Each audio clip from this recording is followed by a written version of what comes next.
The first thing the villagers noticed was the sound. Not the laughter, not the greetings. The sound of wheels dragging over laterite earth, grinding softly like teeth rubbing together. It was late afternoon when the SUV stopped at the edge of Umualaeze, a quiet Igbo village that had learned to mind its business. Harmattan dust hovered in the air, thin and pale, clinging to rooftops and plantain leaves. Goats bleated lazily near mud fences. Somewhere in the distance, a radio murmured high-life music that no one was really listening to. The vehicle did not belong there. It was too clean, too dark, too expensive. The driver stepped out first, a man in his early 40s, wearing polished shoes that had never tasted red soil. He adjusted his sunglasses and scanned the village like someone measuring land, not greeting people. Then she came down, Ifeoma Nkiru Okore, 25 years old, slim, tall, city-shaped. Her hair was braided neatly, pulled back in a style that spoke of salons and mirrors, not village wells. She wore a fitted blouse, jeans, and white sneakers that would not remain white for long. In her hand was a phone, already struggling for network. Behind her came 3 large suitcases, black, boxy, and heavy, too heavy. Children paused mid-play. Women selling ogiri and dried fish fell silent. Men seated under the ukwa tree straightened slowly. Nobody said it out loud, but everyone thought the same thing. Who comes to Umualaeze like this? Ifeoma inhaled deeply, the smell of earth and smoke entering her lungs. She forced a smile, one she had practiced on mirrors and strangers alike. It didn't quite fit the place. "This is it?" she asked the driver. He nodded. "This is it." She looked around again, uncertainty flickering across her face before she masked it. She nodded to herself, as if agreeing to a decision she had already made long ago. The driver opened the boot and dragged out the suitcases one by one. Each time a suitcase hit the ground, it landed with a dull, heavy thud that drew more eyes. A young boy whispered to his sister, "What's inside?" The sister shrugged. Maybe clothes, but even she did not believe it. Ifeoma did not walk toward the village square. She headed straight for a narrow footpath, one that led past abandoned cassava farms and into a quieter section of Umualaeze. It was there that the house stood. An old bungalow, built decades ago with fading paint and rusted zinc roofing. The compound fence leaned slightly, as if tired of standing. Weeds had grown tall, swallowing the edges of the building. Yet the door was new. Someone had recently changed it. "This was my grandmother's house," Ifeoma said quietly, more to herself than to anyone else. The driver said nothing. He helped her carry the suitcases inside, his movements efficient, his face unreadable. When all 3 boxes sat neatly in the center of the sitting room, he wiped his hands and looked at her. "Are you sure about this?" he asked. Ifeoma nodded. "Yes." He hesitated, then reached into his pocket and handed her an envelope. "Your sponsor said to give you this today." She took it without opening it. "Tell him thank you."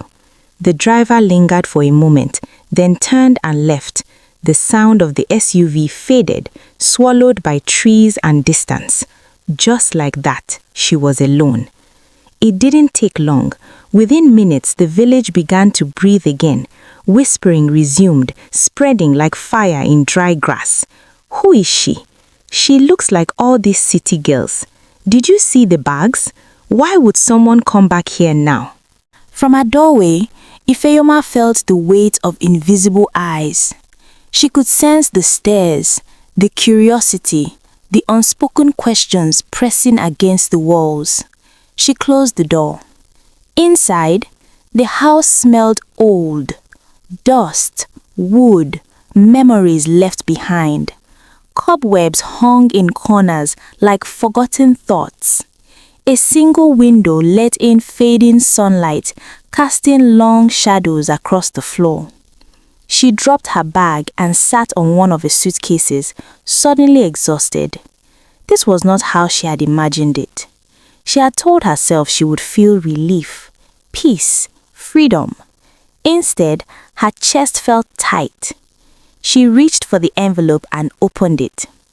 Inside was money, more than she needed, more than she expected, and a small folded note. Everything begins when you arrive. Do not disappoint me. Her fingers trembled slightly as she folded it back. She did not look afraid, but she did not look calm either. The first visitor. The knock came just as the sun dipped lower. 3 slow knocks, polite, careful. Ifeoma froze. She hadn't expected anyone so soon. Another knock followed. "Who is it?" she called. "It's me, Ngozi, your neighbor." Ifeoma opened the door cautiously. Ngozi was in her late 50s, wrapped in a simple wrapper and blouse. Her face carried the quiet authority of someone who had lived long enough to stop pretending. Her eyes were sharp, too sharp for casual curiosity. "You are Nkiru's daughter," Ngozi said, not asking. "Yes," Ifeoma replied. Ngozi nodded. "We heard someone came. I just arrived today." "I know." Ngozi's gaze drifted past her, briefly landing on the suitcases inside. Something unreadable crossed her face. "You came alone?" "Yes." Another nod. Ngozi reached into a small nylon bag and brought out a bowl covered with a lid. "She will come to you. You won't have strength to cook today." Ifeoma hesitated, then accepted it. "Thank you." Ngozi did not leave immediately. She stood there, studying Ifeoma, as if trying to place her spirit, not her face. "You look like your mother, but your eyes are different. How?" They asked too many questions. Ifeoma smiled weakly. "You should rest. Village life is not city life. And be careful at night." Ifeoma frowned. "Careful of what?" Ngozi's lips pressed together. "Just be careful," she repeated, then turned and walked away. Ifeoma watched her disappear down the path, unease settling quietly in her chest. Night came quickly. Crickets filled the air. The village settled into its familiar rhythm, fires crackling, doors shutting, prayers murmured. Ifeoma lit a lantern and sat beside the suitcases. She placed her hand on the first one. It was locked. She tried the second. Locked. The third. Locked. Her brows furrowed. She searched her bag for keys. None. She sat back slowly, heart beating faster. That was strange. She remembered packing, remembered closing them, but she could not remember locking them. She laughed softly to herself. "Stress," she whispered. Still, she did not try again. Instead, she stood up and walked to the window. Outside, the moon rose full and bright, washing the village in silver light. The trees swayed gently. Somewhere, an owl hooted once. Then she noticed something else. Footprints, fresh ones, leading away from her compound. She frowned, peering closer. They did not look like hers, and they did not look old. Ifeoma stepped back from the window. She told herself it was nothing. But as she lay down that night on a thin mattress, sleep did not come easily. Her dreams were heavy, filled with forests she had never entered and suitcases she could never open.